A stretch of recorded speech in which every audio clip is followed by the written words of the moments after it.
غرباء غرباء غرباء غرباء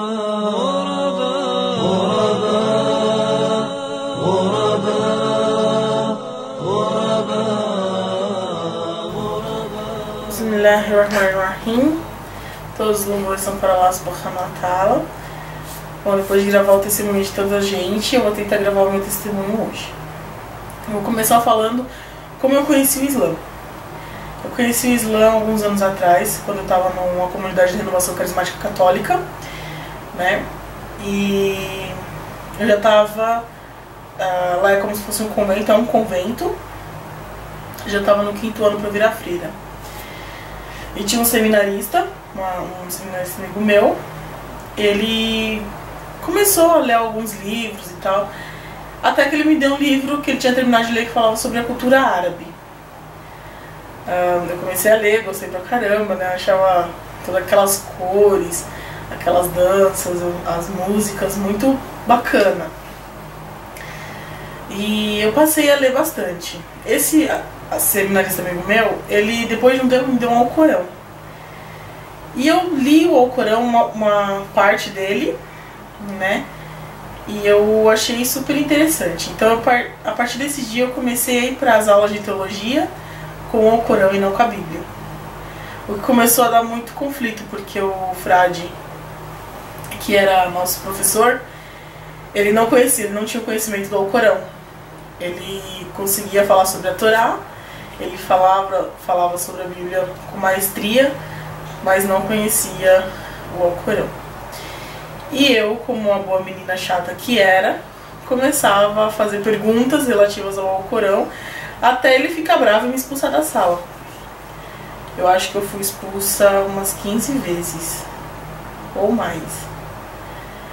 Passado isso, assim, eu acho que o Alcorão ele veio para abrir um pouco meus olhos, porque a partir dele eu comecei a ter muitas perguntas.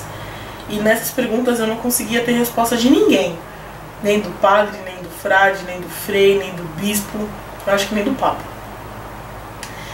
Então eu me afastei.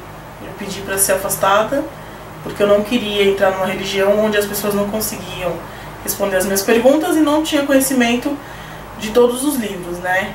Por ser o Alcorão um livro sagrado, eu acho que um líder religioso deveria, pelo menos, saber um pouco dele. Foi assim que eu conheci o Islã. Depois disso que eu saí dessa comunidade, desse convento, eu perdi o contato com o mundo religioso. Eu não virei muçulmana e nem virei freira.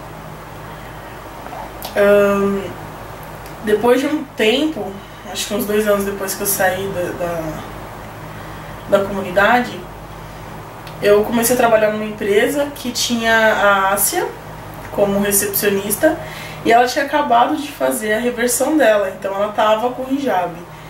E eu comecei a puxar assunto com ela porque ela era igual às mulheres do livro que eu tinha lido. E a gente começou, e daí surgiu uma amizade maluca, né? Porque desde então eu fiz muitas perguntas pra ela.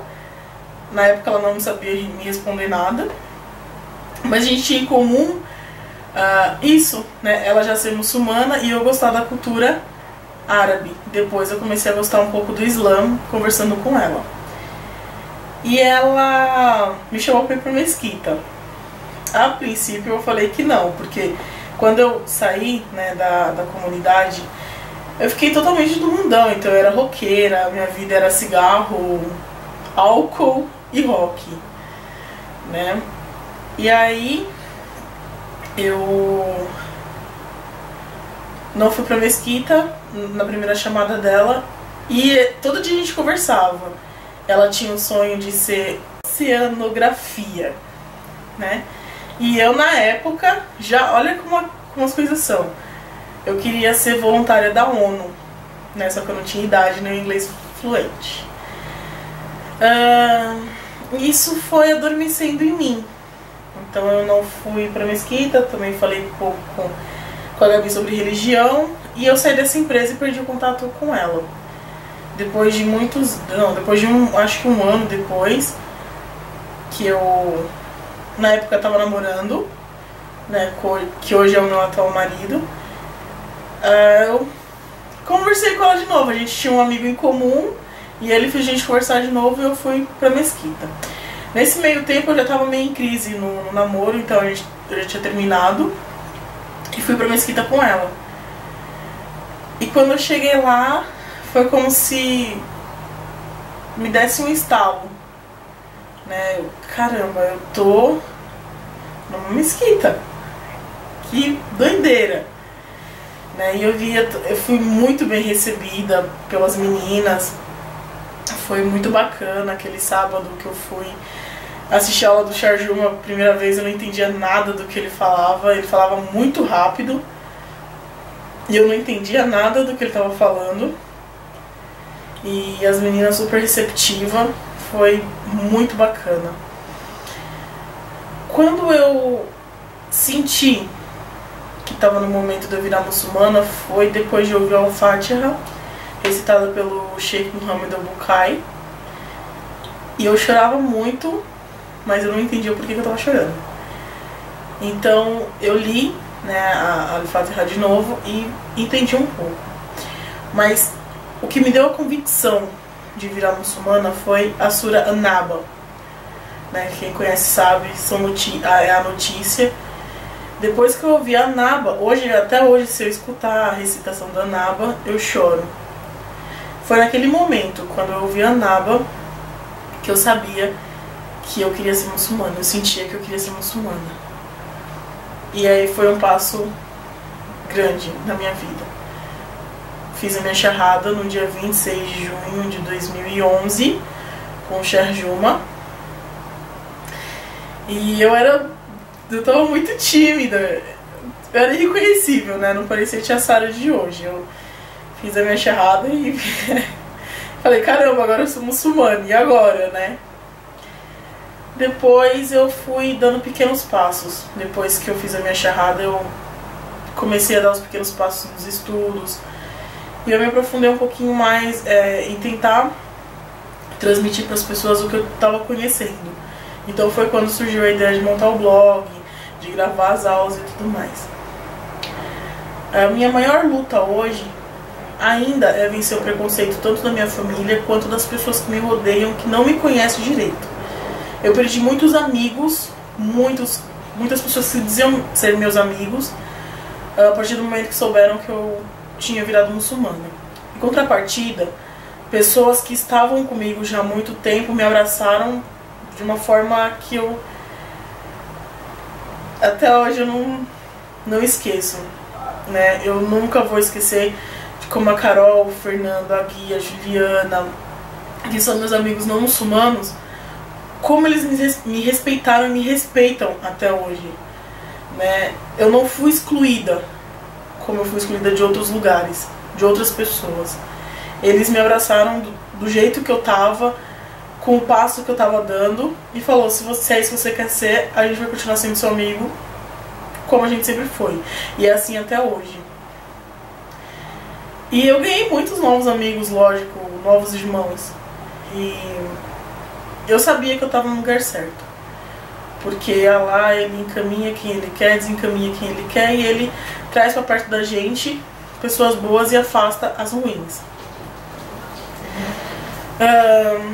Eu tenho grave problema ainda com família, assim, porque a minha família toda é católica. E desculpa. E no começo a minha mãe achava que ia ser só mais uma religião, que logo ia passar, mas não passou. Então ela começou a me boicotar. Ela não permitia que eu rezasse em alguns lugares que não tinha imagem, como na cozinha.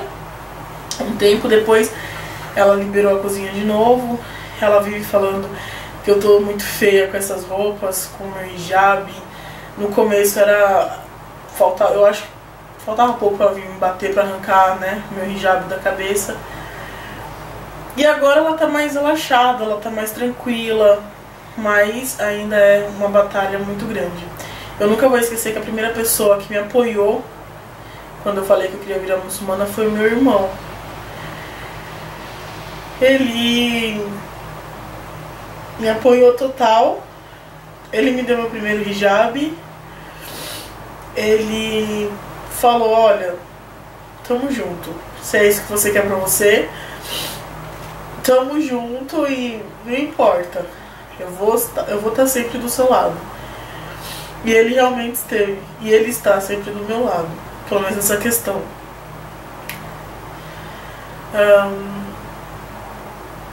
Acho que é isso. Eu sou muito feliz sendo muçulmana. Eu acho que é uma felicidade que não é ilusória e não é passageira. Ela veio, ela está e ela vai permanecer. Porque eu sou livre. Eu sou livre, eu sou muçulmana. E o Islã me dá essa liberdade. Se alguém me perguntar o que você sente, eu digo, eu sinto paz. A paz que nenhuma outra religião me deu antes. E se perguntarem, você não acha estranho? Eu vou falar sim. Mas o Islã veio como uma coisa estranha, vai voltar como uma coisa estranha. Somos os Hurabas. E eu não conheço felicidade maior que essa. Sou muçulmana, feliz, muito feliz na escolha que eu fiz. Que Allah me dê muita força para continuar. Que eu quero morrer nessa felicidade, na felicidade de ser muçulmana. Bom, a mensagem que eu deixo para os muçulmanos é: continuem na luta, continuem unidos, porque a nossa batalha está só começando e temos muito pela frente.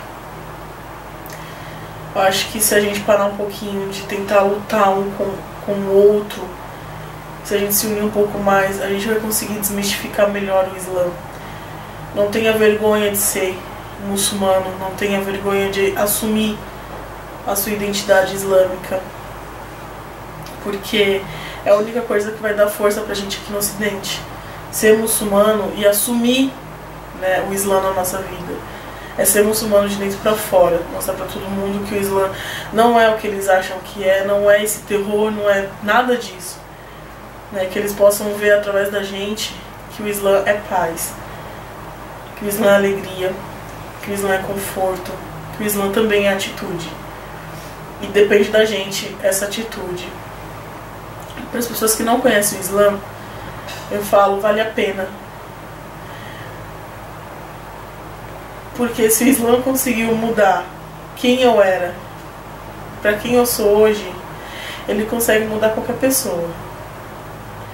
Ele vai mudar você, ele vai mudar quem ele tiver que mudar. Porque ninguém contraria a ordem de Allah. Respeitem um pouco mais, porque nós não somos estrangeiros, nós somos brasileiros. E sabemos os nossos direitos aqui. Por mais que você não goste, respeite. Porque educação vem de berço. E queiram conhecer o Islã. Busquem o conhecimento islâmico. Não acreditem no que a TV mostra. Formem você mesmo a sua opinião. Não se torne um alienado. Né? O conhecimento não ocupa espaço. É isso. Assalamu alaikum warahmatullahi wabarakatuh.